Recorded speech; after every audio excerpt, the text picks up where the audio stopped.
Greetings, everyone. This is Rock and Roll Spot Connection with the Weekly Comic Book Roundup. We've made it most of the way through. We're going to keep on trucking on with the last of our Marvel books, as well as first of our DC books. Kicking things off, we've got Danny Ketch, Ghost Rider, number 2. Where we left off, Danny was dealing with apparently a new player in New York.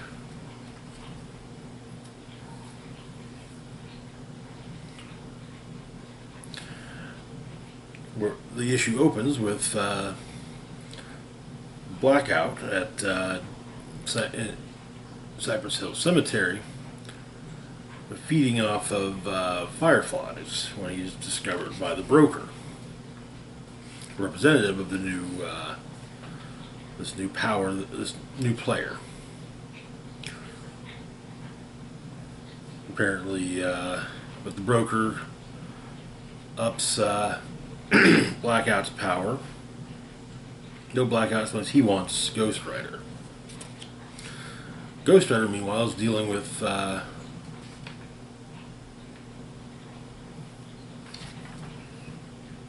looked to be a Klansman when he's found by Caretaker. Explains that something feels off.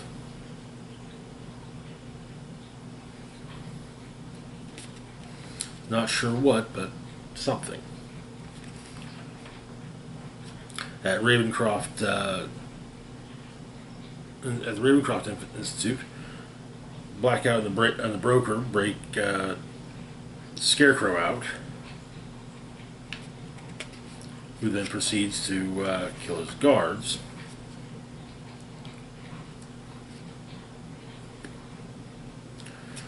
The broker explains to his employer that both of the intended parties are freed, and they've been instructed on what to do, or at least the terms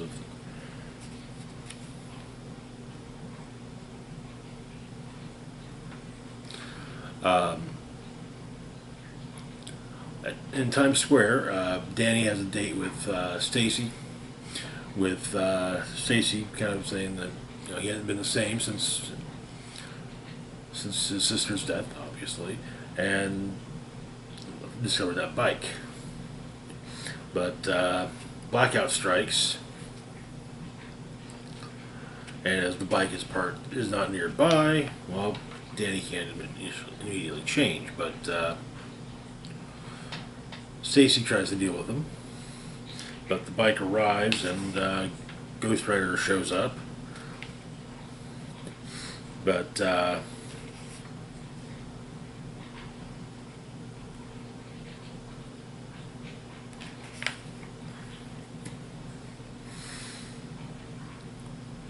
he incapacitates Ghost Rider and seemingly takes Stacy. That the Dutchess County Fairgrounds in Rhinebeck, New York, Johnny Blaze is finishing up his stunt riding set at the Quinlan Carnival and goes to spend the rest of the evening with his wife and kids when Scarecrow attacks.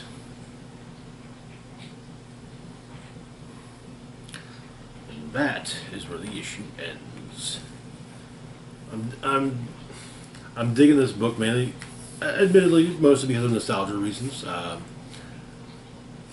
Ghost Rider was one of the comics that got me into comics. It was back in the '90s when Danny Ketch was the Ghost Rider, so fitting that So I get a bit of a nostalgia trip reading it. Moving on though to our next book, we've got Guardians of the Galaxy number 3. Where we left off, Star-Lord had received a message from his sister.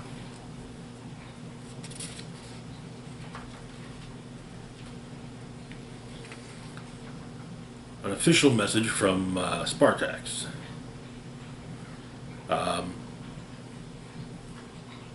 But the Gilded Hunt has come, and Peter has been asked by his sister to participate, not to screw things up. But he's going to bring Drax with him.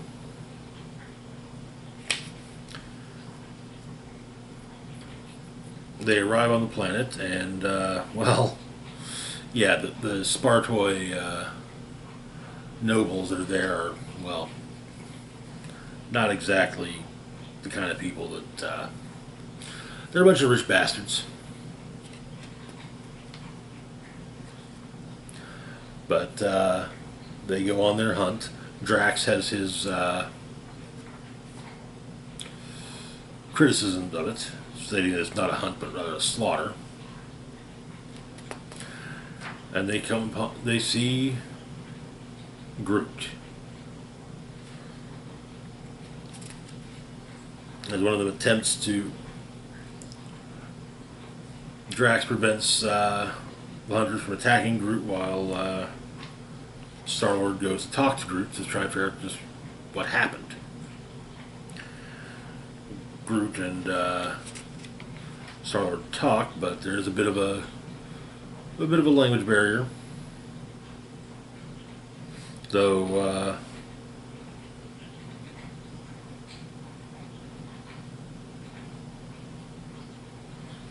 apparently Rocket seems to have an idea of what's going on, but the particular Groot is killed.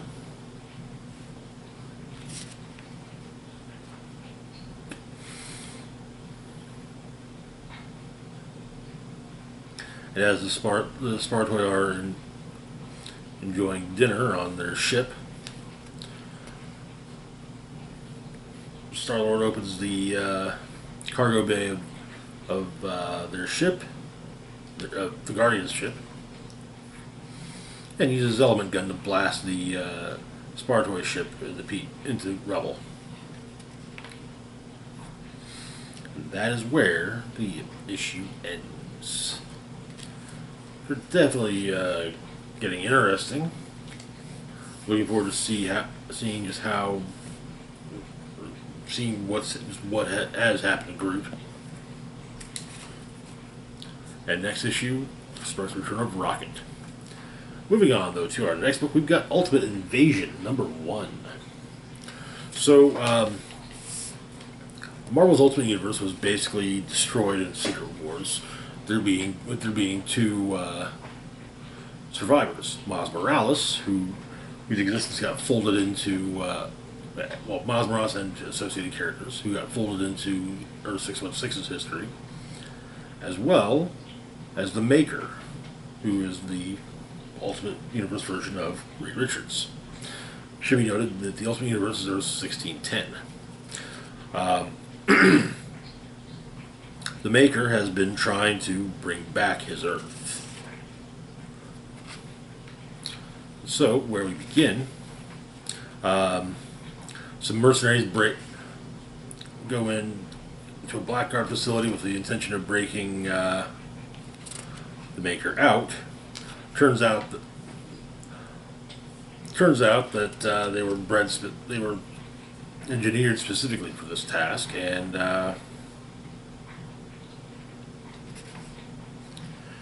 utilizes a piece of tech, and those who his would-be rescuers become a copy of him.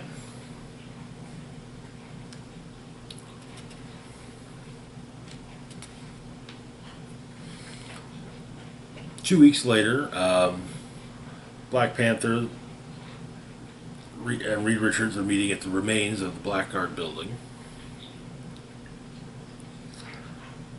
which includes where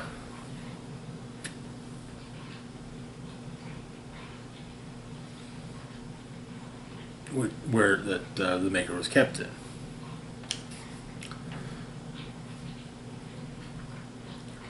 They dig through the rubble of the building, learning of the damage control facility as well, and they find the Maker's still there until he dissolves into just goo. A week later, the Maker breaks into the Baxter building. The morning after, Reed Richards calls together the Illuminati, basically explain, hey, yeah, the Maker's loose, and apparently, he has stolen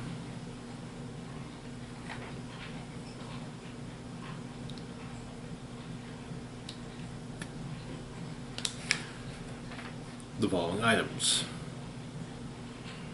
enough vibranium to forge into who knows what, 4 inhuman Terrigen spheres from New Archelon, a bridge of reeds which was supposed to be in storage, or which was not supposed to be in storage at a secret Stark warehouse on Long Island, a Krakoan gate, immunity lance from the Sanctorum, and finally, one of the few functioning dilution shields from Atlantis. Tony points out that while Black Panther asks why redundancies, Iron Man points out that what's going on is that the Maker wants them to know. Later that day, he appears in Miles Morales' room.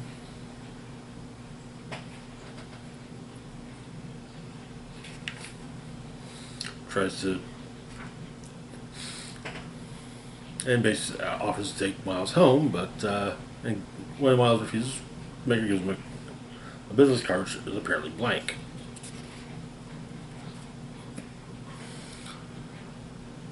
The Illuminati manages to find the Maker.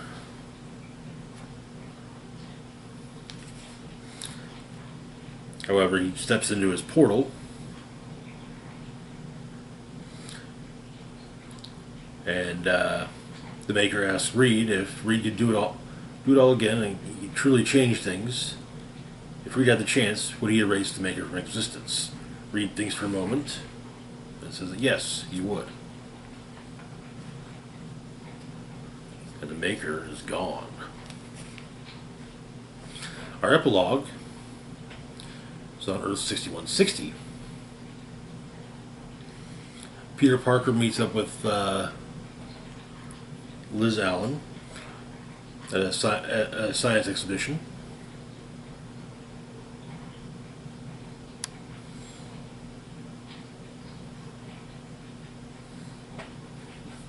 A device appears in awe of the device being displayed. A spider in the circuitry, a spider near the device comes down and almost lands on Peter's hand before it's stopped by the Maker.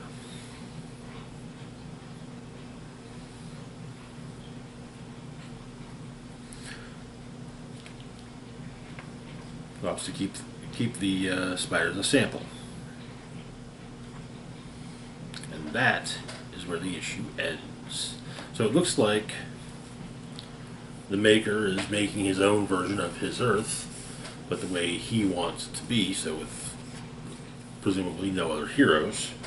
After all, he just prevented Spider-Man from existing, so at least on that Earth.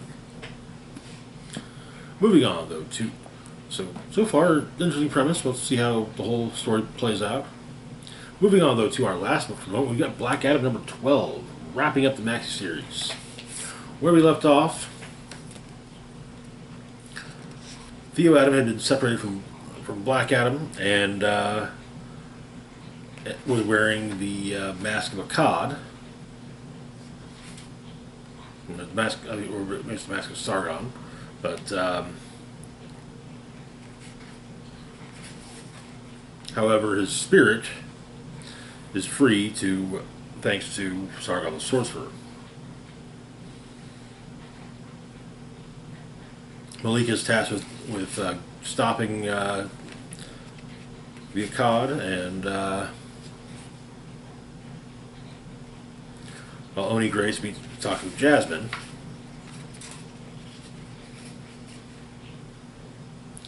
elsewhere, Nergal has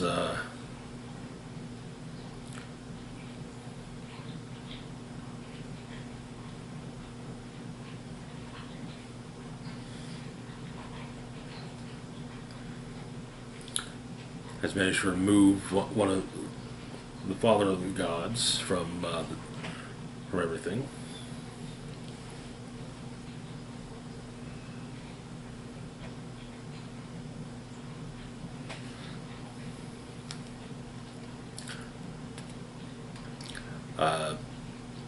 Theo and Malik duke it out.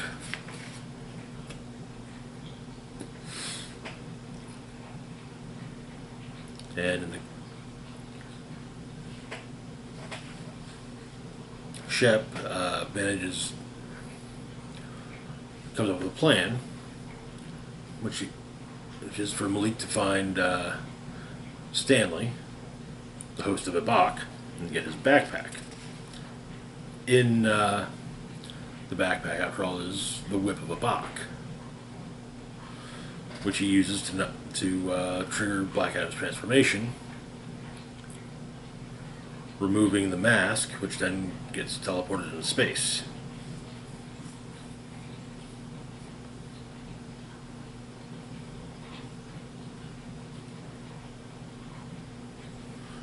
Elsewhere,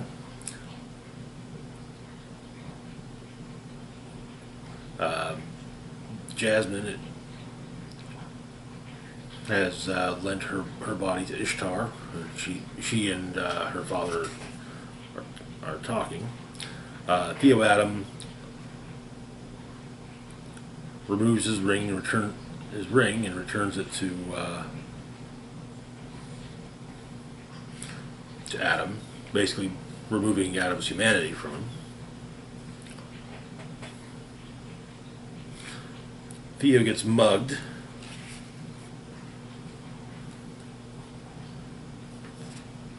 While Malik watches. Though Theo is rather pleased as he actually felt something. And that is where the series ends. This was alright. I feel like there were some points where it kind of slogged a bit, but really solid otherwise. I'm glad that it's not being stretched out into more than 12 issues, though. But anyway, that's going to do it for now. As always, feel free to like, share, and subscribe. Links to my Facebook, Twitter, Patreon, and PayPal can be found in the description box down below. Shout out to Patreon patron Xander Lee. Thank you so much for your support. This is Rock and Roll Spock signing off, saying, live long and rock hard.